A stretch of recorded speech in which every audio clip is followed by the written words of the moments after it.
آج کا یہ دن ہندوستان کی آزادی کی اس تاریخ کو جو 89 سال پہلے اپنے اختتام کو پہنچی تھی اور اپنے مقصد میں ہندو اور مسلمان کامیاب ہوئے تھے، اس کو یاد کرنے کی چیز ہے۔ 80 سال کا یہ پہلا دن ہے جب ملک آزاد ہوا تھا۔ اس آزادی کے اندر ہم اور آپ اس کی تاریخ کو بیان کرنے کے لیے یہاں بیٹھے ہیں۔ ملک کا ہر قوم اور ہر طبقہ اپنے بزرگوں کی تاریخ کو بیان کرتا ہے، ان کی قربانیوں کو بیان کرتا ہے۔ ہمارا یہ فرض ہے کہ آج خاص طریقے پر ہمارے بزرگوں کی کیا تاریخ ہے اور انہوں نے کیا کیا اور اس تاریخ پر ان کو کیا ملا، آج وہ برابر میں اس قبرستان کے اندر مدفون ہیں۔ ان میں ایسے بھی لوگ ہیں کہ جن کے خاندان میں اگر ان کے گھر کی دیوار ٹوٹ جائے تو وہ اپنے گھر کی دیوار بھی نہیں بنا سکتے۔ میں اپنے ان بزرگوں کی تاریخ کو بڑے مختصر انداز میں آپ کے سامنے بیان کرتا ہوں، نہیں، میں دنیا کے سامنے بیان کرتا ہوں۔ جن لوگوں نے ملک کی آزادی میں جیلوں کی صعوبتوں کو، کٹھنائیوں کو جھیلا ہے، انہوں نے ملک کی آزادی کے بعد اپنی ان محنتوں کا پھل پوری طرح حاصل کیا ہے۔ ہمارے اکابر وہ لوگ تھے جو اس قبرستان میں موجود ہیں، کوئی مائی کلال کہہ نہیں سکتا کہ ملک کی آزادی کے بعد ملک سے انہوں نے ایک کوڑی کا بھی فائدہ اٹھایا ہے۔ میرے بھائی، یہ دارالعلوم دیوبند ہے۔ دارالعلوم دیوبند کی بنیاد کا مقصد ہی ملک کی آزادی۔ آپ اگر تاریخ کو پڑھیں گے تو اس تاریخ سے یہ پتہ چلتا ہے۔ حضرت شیخ الہند رحمۃ اللہ علیہ فرماتے ہیں کہ میں جانتا ہوں کہ حضرت نانوتوی نے دارالعلوم کو کس مقصد کے لیے آباد کیا تھا، لیکن میں ایک بات کہتا ہوں کہ کیوں آباد کیا، آپ کے سامنے یہ تاریخ رہنی چاہیے۔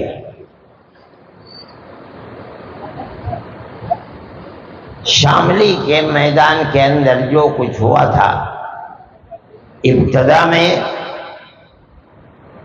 ہمارے اکابر حضرت حاجی صاحب، حاجی امداد اللہ صاحب مہاجر مکی اور ان سے وابستہ لوگ جیتے، لیکن انگریز کے پاس ایک طاقت تھی اس دنیا کی جس پر انگریز یہ دعویٰ کرتا تھا کہ ہماری حکومت کے اندر سورج غروب نہیں کرتا۔ انجام کے اعتبار سے شکست ہوئی، 1857 کے اندر ناکام ہو گئے۔ یہ دوسرا جہاد تھا۔ دنیا یہ سمجھتی ہے کہ 1857 کا آزادی ملک کے لیے جہاد پہلا جہاد ہے، مگر وہ نادان ہیں، تاریخ سے ناواقف ہیں۔ پہلا جہاد سن 31 کا ہے، جس میں شاہ عبدالعزیز صاحب محدث دہلوی کے بنائے ہوئے دو ان کے شاگرد سید احمد شہید اور شاہ اسماعیل شہید، دونوں کے دونوں شہید ہو گئے ہیں۔ اس کے بعد جو لوگ بچ گئے وہ دلی آئے اور انہوں نے 31 سے لے کر 1857 تک ملک کی فضا کو بنایا، جہاد کے لیے میدان بنا کر کے سن 1857 میں ہندو اور مسلمان دونوں کو لے کر جہاد کیا۔ اس جہاد کے اندر بھی سنبھل، مراد آباد، دلی، میرٹھ، دیوبند کے قریب یہ گاؤں ہیں، گاؤں والے جانتے بھی نہیں۔ پلاس اور سانپلا، ان دیہاتوں کو آگ لگا دی گئی تھی، یہاں کوئی مکان نہیں رہ گیا تھا۔ یہ ان لوگوں کو قتل کیا گیا، پھانسی کے تختے پر چڑھایا گیا۔ صرف دلی کے اندر 32 یا 33 ہزار لوگوں کو قتل کیا گیا۔ یہ تاریخ ہے ملک کی، اور اس کے اندر سب سے بڑی طاقت مسلمانوں کی تھی۔ اس کے بعد ہمارے اکابر کو، حضرت گنگوہی رحمۃ اللہ علیہ کو جیل میں بھیج دیا گیا۔ حضرت حاجی صاحب کو ان کے شاگردوں نے چھپتے چھپاتے جہاز میں بیٹھا کر مکہ معظمہ بھیج دیا، اس لیے کہ وہ بوڑھے تھے اور انگریز کے قید کی صعوبتوں کو برداشت نہیں کر سکتے تھے۔ حضرت نانوتوی رحمۃ اللہ علیہ یہیں رہے مگر گرفتار نہیں ہو سکے۔ جب 3 سال کے بعد عام معافی کا اعلان ہوا، باہر نکلے، ابھی تک دارالعلوم کا کوئی وجود نہیں رہا، تو یہ دیکھا کہ وہ ہزار ہندو اور مسلمان، جن میں اکثریت مسلمانوں کی تھی، ان کی اولاد بھیک مانگ رہی ہے، اس لیے کہ ماں اپنی عزت کو بچائے ہوئے گھر کے اندر بیٹھی ہوئی ہے، کھانے کے لیے کچھ نہیں ہے، اولاد لوگوں سے بھیک مانگ رہی ہے، کوئی دیتا ہے کوئی نہیں دیتا ہے۔ اور کرسچن لوگ، جو چرچ کے لوگ ہیں، وہ باہر نکلے ہیں اور ان بچوں سے کہتے ہیں، ان کی ماں کے پاس جاتے ہیں، اس بچے کو ہمیں دے دو، ہم اسے مفت لکھائیں گے، مفت پڑھائیں گے، پہننے کے لیے کپڑے دیں گے اس کو، اور اس کو پڑھا ہوا لڑکا بنا کر کے ملازمت دیں گے، یہ اپنے پیٹ کو بھی پالے گا، تمہارے پیٹ کو بھی پالے گا، اپنی بہنوں کو بھی زندہ رکھے گا۔ اور وہ ماں اپنے بیٹے کو، اس کا باپ انگریز کی دشمنی کے اندر اپنی جان دے چکا ہے، انگریز کے حوالے کر کے انگریز کا وفادار بنا رہی ہے۔ اس صورتحال کو دیکھ کر ان کا دل تڑپ اٹھا۔ اب انہوں نے فیصلہ کیا کہ ہمیں ایسا ادارہ بنانا چاہیے جس میں ہم ان بچوں کو پڑھائیں۔ ان کا باپ بھی مجاہد تھا، انگریز کا دشمن تھا، ہم اس کی اولاد کو بھی انگریز کا دشمن بنائیں گے۔ 1857 کے 9 سال کے بعد سن 1866 میں دارالعلوم کی بنیاد ڈالی، اور بالکل اسی طرح ہمیں یہ بچہ دو، ہم اس بچے کو کھانا دیں گے، پانی دیں گے، پہننے کے لیے کپڑے دیں گے، پیر میں جوتا دیں گے، اس کو پڑھائیں گے۔ اس کا باپ انگریز کا دشمن تھا، ہم اس کو بھی انگریز کا دشمن بنائیں گے۔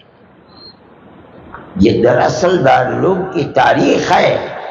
چنانچہ دارالعلوم کی بنیاد رکھ دی گئی، اور بالکل اسی طرح کوئی تعلق اس کا دنیا سے نہیں ہے۔ ہمیں بچہ دو، مجاہد کی اولاد کو ہم مجاہد بنائیں گے۔ آج دنیا نہیں جانتی، یہ سمجھتی ہے کہ دارالعلوم دیوبند صرف پڑھانے کی درسگاہ ہے۔ نہیں، تم اس کردار کو نہیں پیش کر سکتے جس کردار کو ہمارے بزرگوں نے پیش کیا ہے۔ یہیں سے شیخ الہند پیدا ہوئے، یہیں سے مفتی کفایت اللہ پیدا ہوئے، یہیں سے حسین احمد مدنی پیدا ہوئے، یہیں سے حفظ الرحمان پیدا ہوئے۔ وہ لوگ جنہوں نے اپنی جانیں قربان دی، آج قبرستان کے اندر پڑے ہوئے، دنیا جانتی بھی بدقسمتی ہے مسلمان نہیں جانتا کہ اس کے باپ دادا کی تاریخ کیا ہے، ملک کی آزادی ہے۔ دارالعلوم دیوبند، آج یہ آوازیں دنیا کے اندر اٹھتی ہیں کہ دارالعلوم دیوبند کے اندر شیو جی کا لنگ ہے۔ ارے پاگل، عقل و خرد سے جنون مجنون، تم دارالعلوم کے بارے میں تمہارے اندر اگر تم نے ماں کا دودھ پیا ہے تو دارالعلوم کی اس تاریخ کو تو زندہ کر کے دکھاؤ۔ کیا ہے دارالعلوم؟ تم کیا جانو دارالعلوم کس چیز کا نام ہے؟ اگر دارالعلوم نہ ہوتا تو ملک کی آزادی کے اندر روڑے پڑ جاتے۔ حضرت شیخ الہند رحمۃ اللہ علیہ نے ملک کے اندر باہر نکل کر کے افغانستان کے اندر آزاد حکومت قائم کی، اور ان کے ذہن کے اندر یہ بات نہیں تھی کہ ملک کے اندر حکومت مسلمان کی ہوگی۔ اس آزاد حکومت کے اندر سنو اس بات کو، مولانا عبید اللہ سندھی، مولانا برکت اللہ بھوپالی، اگر یہ لوگ اس حکومت کی بنیاد تھے تو اس کا صدر راجہ مہندر سنگھ پرتاپ کو بنایا تھا۔ اس کا مطلب یہ ہے کہ وہ ملک کے اندر مسلم حکومت نہیں بنانا چاہتے تھے، ملک کے اندر ملک کے بسنے والے ہندو اور مسلمانوں کی ملی جلی حکومت بنانا چاہتے تھے۔ انہوں نے جس سیکولرزم کے خواب کو دیکھا تھا، آج ملک کے اندر فرقہ پرست طاقتیں سیکولرزم کے لفظ کو ملک کے دستور سے نکال کر پھینکنا چاہتی ہیں۔ ہمارے اکابر نے ملک کے اندر سیکولرزم کا تصور دیا ہے۔ کون مائی کا لال ہے جو اس تاریخ کا مقابلہ کر لے یا اس کو ڈھکیل لے؟ کوئی نہیں کر سکتا، انکار نہیں کر سکتا۔ یہ تھی ہماری تاریخ۔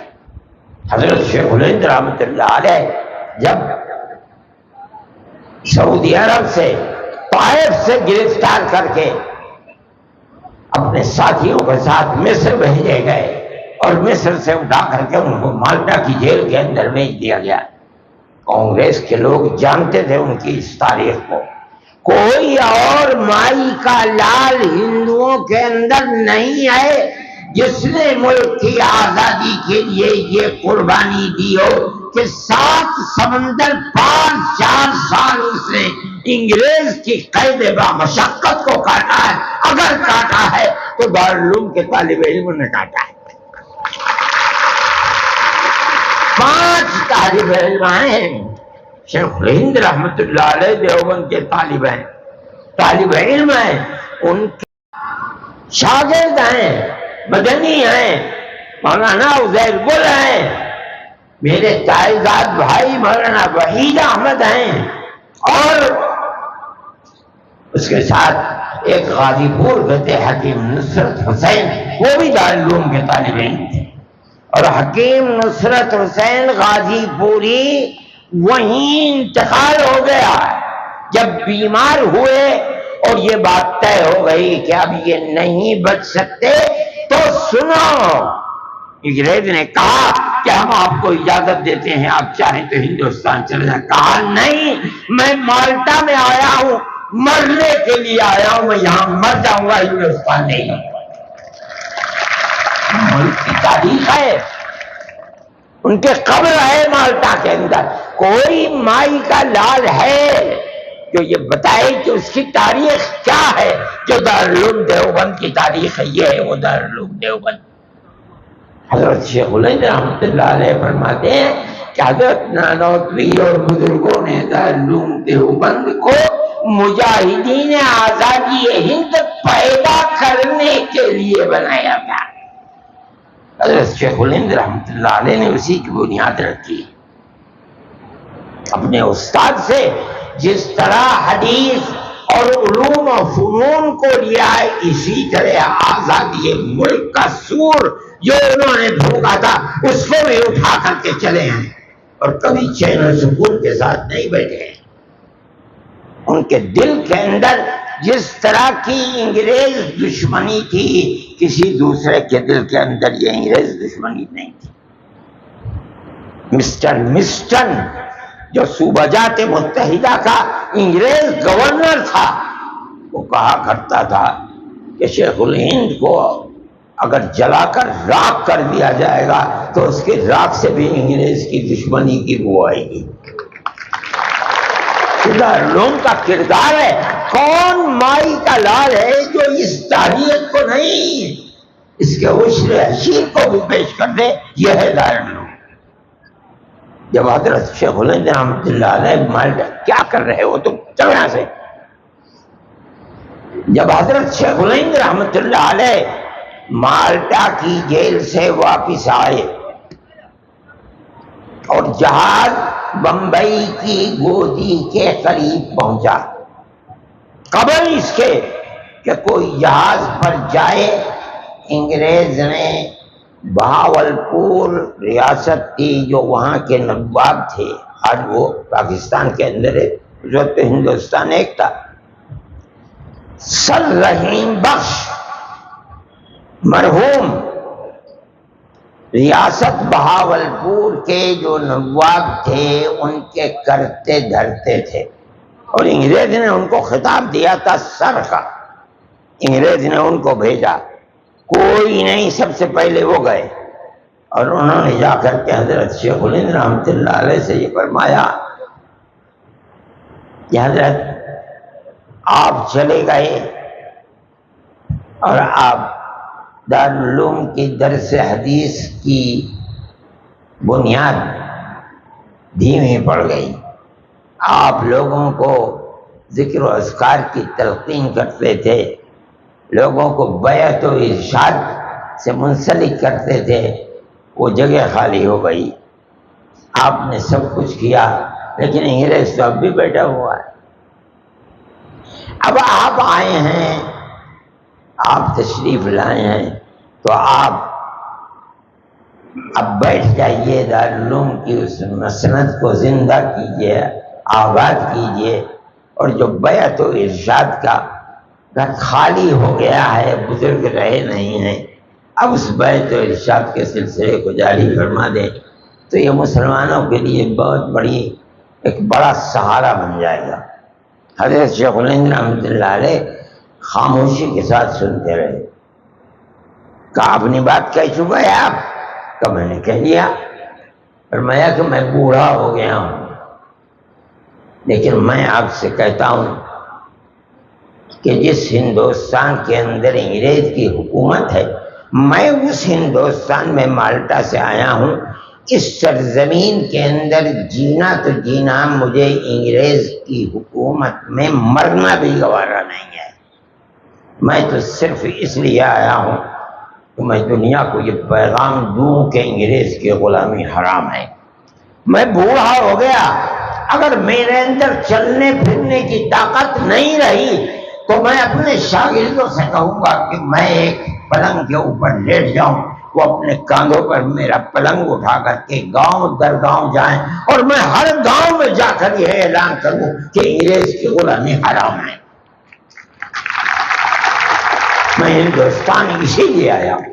کون مائی کا لال ہے جو اس تاریخ کو زندہ پیش کر سکتا ہے؟ یہیں رہے جمعیت علماء کا پہلا صدر، مستقل صدر، مالٹا سے آنے کے بعد حضرت شیخ الہند رحمۃ اللہ علیہ کو بنایا گیا۔ اس سے پہلے مفتی کفایت اللہ تھے اور لکھا ہوا ہے کہ وہ مستقل نہیں ہے، حضرت شیخ الہند رحمۃ اللہ علیہ آئیں گے، وہ مستقل صدر بنیں گے۔ جو سب سے پہلا اجلاس ان کے آنے کے بعد دلی کے اندر ہوا ہے، اس کے 12 دن کے بعد حضرت شیخ الہند رحمۃ اللہ علیہ کا انتقال ہو گیا، صرف 12 دن کے بعد۔ خود حضرت شیخ الہند رحمۃ اللہ علیہ نہیں پڑھ سکے، اپنی بیماری اور کمزوری کی وجہ سے۔ اس جلسے کے اندر اب مولانا شبیر احمد صاحب عثمانی کو وہ دیا اور انہوں نے اس کو پڑھا ہے۔ یہ حضرت شیخ الہند کی تاریخ، میرے بھائی، اس تاریخ کو کون پیش ہو؟ پھر ان کے شاگرد یہاں آئے، حضرت شیخ الہند رحمۃ اللہ علیہ۔ میں نے اپنے والد حضرت مولانا سے سنا ہے، مولانا مدنی سے، کہ میرا پروگرام یہ تھا کہ ہندوستان جا کر کے مالٹا سے، اور میرے والد کا انتقال ہو گیا، میری ماں کا انتقال ہو گیا، میری بیوی کا انتقال ہو گیا، میں جاؤں جا کر کے کم از کم تعزیت تو دے دوں۔ اتنے دن میں رہا مالٹا میں، یہ سب داغ مفارقت دے گئے، میں جاؤں گا۔ مگر حضرت شیخ الہند رحمۃ اللہ علیہ یہاں آ کر کے انتقال فرما گئے۔ میں نے یہ طے کر لیا کہ جو ان کا نقطۂ نظر تھا، جب تک ملک آزاد نہیں ہوگا میں بھی یہیں رہوں گا، میں نہیں جاؤں گا، ملک آزاد ہوگا تبھی میں اس ملک سے جاؤں گا۔ چنانچہ وہ لگ گئے۔ یہ وہ لوگ تھے جو دارالعلوم کی اسی چہار دیواری کے اندر اپنی زندگی کو انہوں نے علم حاصل کیا، اور جو حاصل کیا تھا وہ ملک کے ساتھ وفاداری تھی، ملک سے کچھ حاصل کرنا نہیں تھا۔ شیخ الہند چلے گئے، انہوں نے کچھ نہیں حاصل کیا، قبرستان موجود ہے، دیکھ لو۔ حسین احمد مدنی چلے گئے، کچھ نہیں حاصل کیا۔ وحید احمد چلے گئے، وہ بھی اس قبرستان میں ٹانڈے ہوئے مدفون ہیں، کچھ نہیں لیا۔ کیا چیز تھی؟ اس لیے کہ انہوں نے جو کچھ کیا تھا شیخ الہند کی تحریک سے کیا تھا، ملک کے لیے کیا تھا، ملک سے حاصل کرنے کے لیے نہیں کیا تھا۔ یہ دارالعلوم کی تاریخ ہے میرے بھائی، اس تاریخ کو ذہن میں رکھنا چاہیے، یاد رکھنا چاہیے۔ دنیا اس تاریخ کو بھلا رہی ہے۔ یہ بڑی بدقسمتی کی بات ہے کہ آج ملک کے اندر فرقہ پرستی کی جو طاقت ابھری ہوئی ہے، وہ مسلمان جس کی تاریخ یہ ہے، جس کو میں نے آپ کے سامنے بیان کیا، اس مسلمان کو دہشت گرد بتاتی ہے۔ آج بھی میں نے اخبار کے اندر دیکھا جس کے اندر کہتے ہیں کہ 80% مسلمان ملک کے اندر دہشت گرد ہیں۔ ارے پاگل، تم نے ملک کی تاریخ کو کیا جانا ہے؟ وہ مسلمان جس کی تاریخ یہ ہے جو میں وہ ملک کا دشمن اور دہشت گرد ہوگا؟ جس کو چاہتے ہو پکڑ کر جس طرح چاہو جیلوں کے اندر بند کر دو، تمہاری دہشت گردی ہے یہ۔ فرقہ پرست طاقتیں دہشت گرد ہیں۔ ہندوستان کے اندر مسلمان کی تاریخ یہ ہے، جس کو دیکھنا ہے وہ آئے اور دارالعلوم دیوبند کو دیکھے، اس کی تاریخ کو پڑھے اور دیکھے کہ مسلمان اور ان کے باپ دادا کس طرح ملک کی آزادی کے لیے قربان دینے والے تھے، جنہوں نے ایک پیسہ بھی ملک سے نہیں لیا۔ اس کو سمجھنا چاہیے۔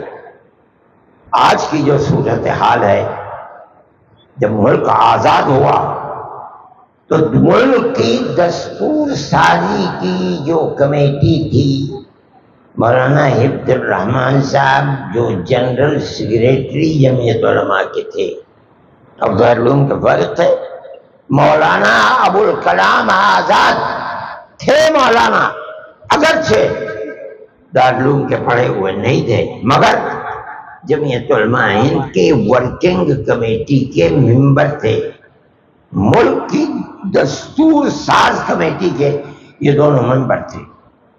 جیسے جیسے ملک کی آزادی قریب آتی رہی، یہ لوگ سمجھتے تھے کہ کیا ہو رہا ہے۔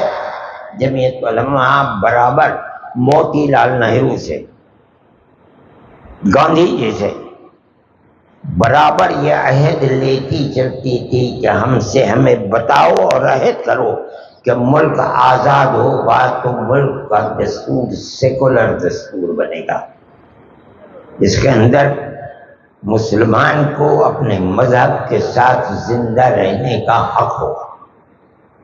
اور برابر ورکنگ کمیٹی عہد کرتی چلتی ہے کہ ملک کے اندر ہندوستان میں گورنمنٹ بنے گی تو ملک کا دستور سیکولر دستور ہوگا، اور ہندوستان ملک کے اندر اقلیتیں اور خاص طور پر مسلم اقلیت اپنے مذہب کے ساتھ زندہ رہے گی۔ میں آپ کو اس زمانے کی ایک چیز جو حضرت رحمت اللہ علیہ کے قلم سے لکھی ہوئی ہے، میں آپ کو پڑھ کر سناتا ہوں، آپ یہ سنیے۔ ہری پور ضلع سورت کا اجلاس عام منعقدہ 19، 20، 21 فروری میں اس تحفظ کو ذیل کے الفاظ میں پاس کیا گیا ہے۔ کانگریس کا اجلاس ہے۔ ورکنگ کمیٹی نے اکتوبر 1937 میں کانگریس کی ورکنگ کمیٹی نے کلکتے کی میٹنگ میں اقلیتوں کے حقوق پر جو تجویز پاس کی تھی اسے یہ کانگریس منظور کرتی ہے اور نئے سرے سے اعلان کرتی ہے کہ ہندوستان کی اقلیتوں کے تمدنی، مذہبی اور لسانی حقوق کی حفاظت کرنا کانگریس کا پہلا فرض اور بنیادی پالیسی ہے۔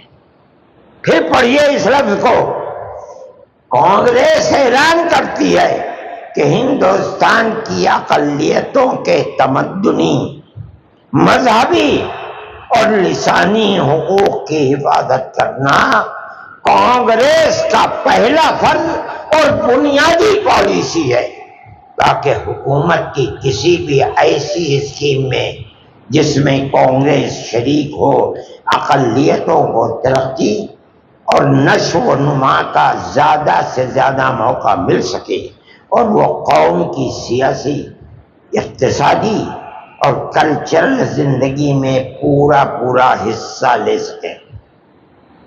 آپ نے سنا، اب اس کے بعد سنیے۔ بنا بنی اس بنیاد پر مسلمانوں کو مطمئن رہنا چاہیے کہ آزاد ہندوستان کی حکومت میں ان کا مذہب اور مذہبی فرائض کیا ہیں؟ وہ اذان، نماز، جمعہ، عید، روزہ، حج، زکوٰۃ، مذہبی تبلیغ، مساجد، مقابر، قربانی، مذہبی جلوس، مذہبی جلسے وغیرہ جملہ مذہبی رسوم اور مذہبی ادارے محفوظ ہوں گے۔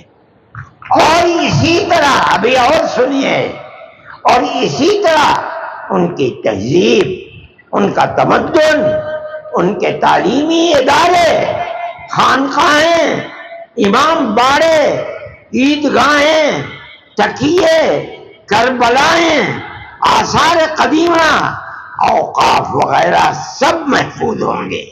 اور سنیے، اور اسی طرح ان کی زبان، ان کی شاعری، رسم الخط وغیرہ سب کے سب آزاد اور محفوظ ہوں گے، کسی پر کوئی رکاوٹ اور قید نہ ہوگی۔ مسلمان ہرگز دھوکہ دینے والے، خود غرض اور خود غرضوں کے اعلی کار لوگوں کے دام فریب میں نہ آنا چاہیے اور پورے اعتماد اور اطمینان کے ساتھ کانگریس میں داخل ہو کر جنگ آزادی میں جد و جہد کرنی چاہیے۔ شائع کردہ UP Congress election board, National Herald press, Lucknow, فروری 1946۔ یہ وہ دستور ہے اور وہ پالیسی ہے جو ملک کی آزادی کے وقت اعلان کر کے کانگریس نے ہم کو دی تھی۔ آپ خود فیصلہ کیجئے، آج موجودہ حکومت کے اندر جو اس وقت پالیسی اختیار کی گئی تھی کانگریس کی، آج دوسری پارٹیوں کی پالیسی کیا ہے؟ بی جے پی کی۔ کیا ہماری مسجدیں محفوظ ہیں؟ مدرسے محفوظ ہیں؟ خانقاہیں محفوظ ہیں؟ مسلمان محفوظ ہے؟ ہر مسلمان کو دہشت گردی کی نظر سے دیکھا جاتا ہے۔ میرے بھائی، یہ میری اور آپ کی اور میرے اور آپ کے بزرگوں کی تاریخ ہے۔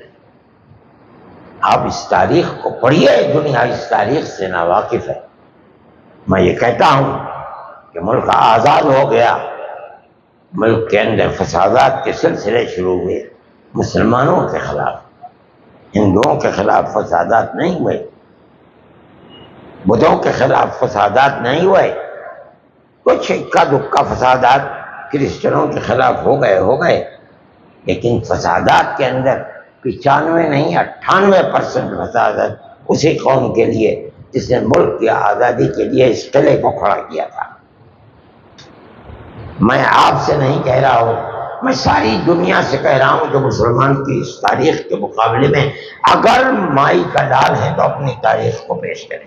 میں نے حضرت رحمت اللہ علیہ کی زبانی اپنے گھر میں سنا ہے کہ جب حضرت شیخ الہند رحمت اللہ علیہ قیام گاہ پر جہاز سے اتر کر آئے ہیں تو ان کو لینے کے لیے مہاتما گاندھی اور اس زمانے کے جو بڑے بڑے لوگ تھے سب حضرت شیخ الہند رحمت اللہ علیہ کے قدموں میں گر رہے تھے۔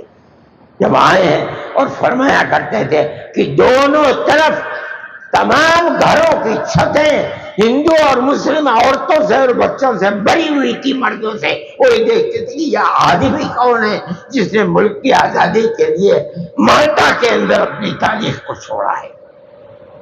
جب وہ دلی آئے ہیں اور پہلی مرتبہ دیوبند سے مراد آباد گئے ہیں تو مولانا جس بگی کے اوپر بیٹھ کر کے اسٹیشن سے ان کو لے جایا گیا، ہندو اور مسلمان اس بگی کو کھینچ رہے تھے، گھوڑے نہیں تھے اس کے اندر۔ یہ ملک کی تاریخ تھی، آپ کے بزرگوں کی تاریخ ہے، اس دارالعلوم کے پڑھے ہوئے لوگوں کی تاریخ ہے۔ اس کو یہ کہا جاتا ہے کہ دارالعلوم میں شیو لنگ ہے۔ ارے پاگل، انسانیت کے دشمن، یہ دارالعلوم جس نے ملک کے لیے یہ کیا ہے، آج اس دارالعلوم کے پڑھنے والوں کو تم دہشت گرد کہتے ہو۔ تمہاری عقل کے اوپر خاک پڑ رہی ہے اور اللہ اس خاک کو اور ڈالے۔ یہ آپ کی تاریخ ہے۔ وقت بہت ہو گیا ہے، میں اپنی بات اور بھی بتاتا اور یہ کہتا کہ ملک کی موجودہ صورتحال کے اندر ایک طرف مسلمان کا یہ کردار ہے، دوسری طرف ملک کی یہ تاریخ ہے۔ ہندوستان کے اندر 99% جو مدرسے ہیں، 99% وہ مدرسے دارالعلوم کی شاخیں ہیں۔ یہیں کے پڑھے ہوئے لوگوں نے ان مدرسوں کی بنیاد رکھی ہے۔ جن مدرسوں کے اوپر تم بلڈوزر چلا رہے ہو، جن مسجدوں پر بلڈوزر چلا رہے ہو، میں کہتا ہوں کہ وہ اسی دارالعلوم کی شاخیں ہیں۔ اس کی بنیاد یہی ہے کہ ہندوستان کے اندر بھائی چارگی، محبت، ہندو مسلم اتحاد ہو۔ میں ان لوگوں کو جانتا ہوں، میں نے دیکھا ہے، یہیں سہارنپور کے لوگ، حضرت مدنی رحمت اللہ علیہ سہارنپور کی جیل میں تھے، لوگ آیا کرتے تھے حضرت کے پاس اور مستقل باتیں، روزانہ جو لوگ تھے ہندو مسلم سب آیا کرتے تھے۔ ایک ہندو آتے نہیں تھے، چند دن کے لیے آئے اور اس کے بعد چھوڑ دیا۔ حضرت نے فرمایا کسی اور ہندو سے کہ بھئی فلاں صاحب کہاں چلے گئے، آ نہیں رہے ہیں کیا، طبیعت خراب ہے، اگر ہے تو میں جاؤں دیکھنے کے لیے؟ کہا میں دیکھ کے آتا ہوں۔ چنانچہ گئے اور آ کر کے حضرت سے فرمایا کہ طبیعت ٹھیک ہے ان کی۔ اگلے دن وہ آ گئے پھر حضرت کی مجلس میں۔ حضرت نے فرمایا کیا بات ہے، کیوں نہیں آتے ہیں، آپ کو مجھ سے کوئی شکایت ہے؟ فرمایا بالکل نہیں مولانا، میں آپ کی مجلس میں نہیں بیٹھوں گا، مجھے یہ خطرہ ہے اگر میں بیٹھا کروں گا تو میں اپنے مذہب کو چھوڑ کر اسلام مذہب کو اختیار کر لوں گا، اور میں اپنے مذہب کو چھوڑنا نہیں چاہتا۔ یہ آپ کی تاریخ ہے، بھائی چارے کی تاریخ ہے، پیار و محبت کی تاریخ ہے۔ آج حکومت کی بنیاد جو بنیادی پتھر ہے وہ اسی بھائی چارے کی تاریخ کو آگ لگا کر نفرت کی آگ کو جلانا ہے۔ میں کہہ رہا ہوں اس بات کو، اور کیا ہو رہا ہے ہندوستان کے اندر؟ آپ اسلام کو مٹانا ہی تو چاہتے ہیں، اسلام کی تاریخ کو مٹانا چاہتے ہیں، مسلمان کو گھر واپسی کے پروگرام کے اندر لا کر کے ہندو بنانا ہی تو چاہتے ہیں۔ یہ پیار و محبت کی تاریخ نہیں ہے، یہ نفرت کی تاریخ ہے۔ جس کو آپ بڑھانا چاہتے ہیں، ہم اس کے خلاف ہیں۔ آپ اس تاریخ کو دیکھیں کتنے دن چلا سکتے ہیں۔ یہ تاریخ ہے اسلام کی، جو آج کی تاریخ نہیں ہے، اسلام کی 1400 سال کی تاریخ ہے۔ پہلے دن جب نبوت آپ کو ملی ہے مکی زندگی کے اندر، مکہ آپ کا مخالف ہو گیا۔ 13 سال وہاں گزار کر جب اتنی زمین تنگ ہو گئی کہ فیصلہ کر لیا گیا کہ آج گھر سے نکلے محمد علیہ السلام کو قتل کر دو، اللہ نے انہی کے درمیان سے نکالا۔ ابو بکر صدیق رضی اللہ تعالیٰ عنہ کے گھر گئے، وہاں سے دونوں کے دونوں غار میں آ کر چھپ گئے اور وہاں سے اٹھے اور اس کے بعد مدینہ منورہ چلے آئے۔ یہ ہندوستان کی یہ اسلام کی تاریخ ہے۔ مکہ معظمہ کے اندر سے آئے مدینہ منورہ، آپ کو زہر دیا گیا، جادو کیا گیا، وہاں آپ کے اوپر سے پتھر ڈال کر یہودیوں نے آپ کو قتل کرنا چاہا۔ یہ تمام چیزیں اور جنگ پر جنگ ہوتی رہی، لیکن مسلمان زندہ ہے۔ اور جو لوگ مسلمان کو فنا کرنا چاہتے تھے، اللہ نے ان کو فنا کر دیا، مکہ فتح ہو گیا۔ اس زمانے سے لے کر آج تک اسلام کے خلاف وہ تاریخیں چل رہی ہیں، ہر طاقت ختم ہوئی ہے۔ اسلام تو اپنی جگہ پر زندہ ہے، مسلمان بھی زندہ ہے۔ اور آپ قریب میں دیکھ لیجئے، سمرقند ہے، بخارا ہے، تاشقند ہے، ازبکستان ہے، تاجکستان ہے، چیچنیا ہے، آذربائیجان ہے، قزاقستان ہے، قرغیزستان، یہ ترکمانستان ہے، یہ تو سب کی سب مسلم ریاستیں تھیں، ان کی حکومتیں بھی۔ آج سے 125 سال پہلے کمیونزم آیا اور سب کے اوپر پانی پھیر کر کے کمیونسٹ حکومت قائم کی۔ لیکن آپ دیکھیے کہ ان بادشاہوں کا تو نام و نشان مٹ گیا، مسجدوں کو میوزیم بنا دیا گیا، مسجدوں کے اندر جانا بند کر دیا گیا، مسجدوں سے نمازوں کی آواز بند ہو گئی۔ لیکن وہی کمیونزم جس نے ان تمام مسلم ریاستوں کے اوپر پانی پھیر دیا تھا، خود افغانستان جیسی فقیر ملک کے دلدل میں پھنس کر کے کمیونزم کی ریڑھ کی ہڈی ٹوٹ گئی، تمام ممالک آزاد ہو گئے۔ میں گیا ہوں، جن مسجدوں کو میوزیم بنا دیا گیا تھا، آج ان مسجدوں سے 5 وقت کی آواز اللہ اکبر کی پھر آ رہی ہے۔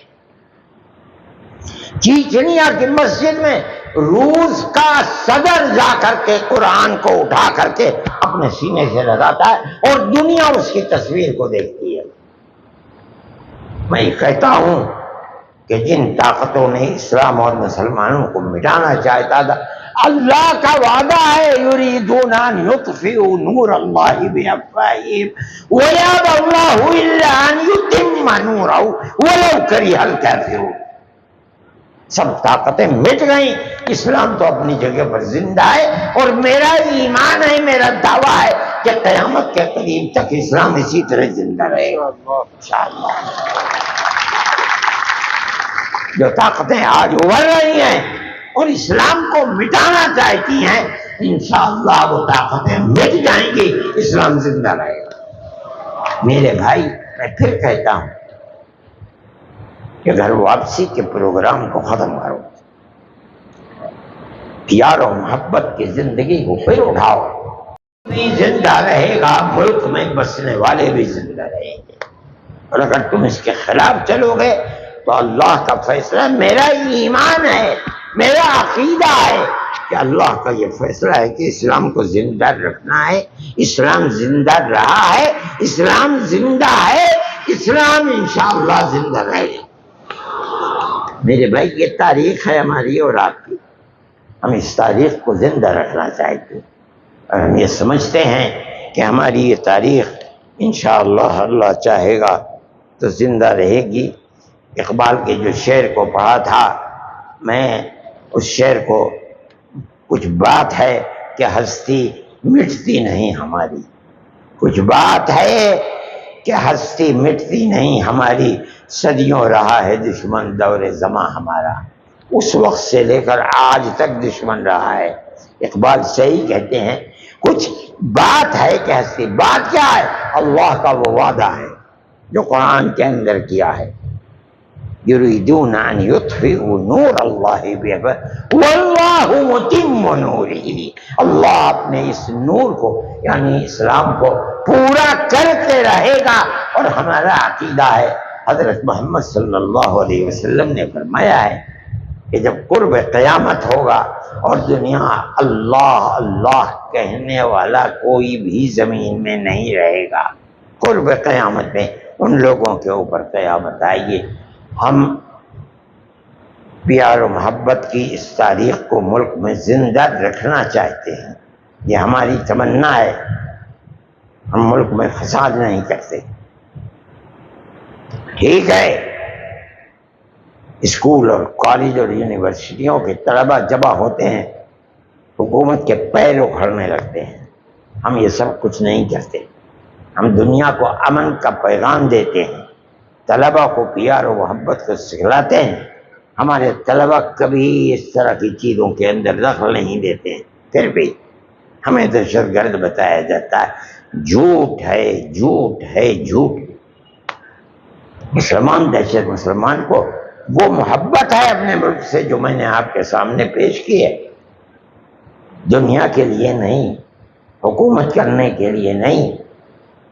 ہم تو صرف ملک کے باسی ہیں، رہنے والے ہیں۔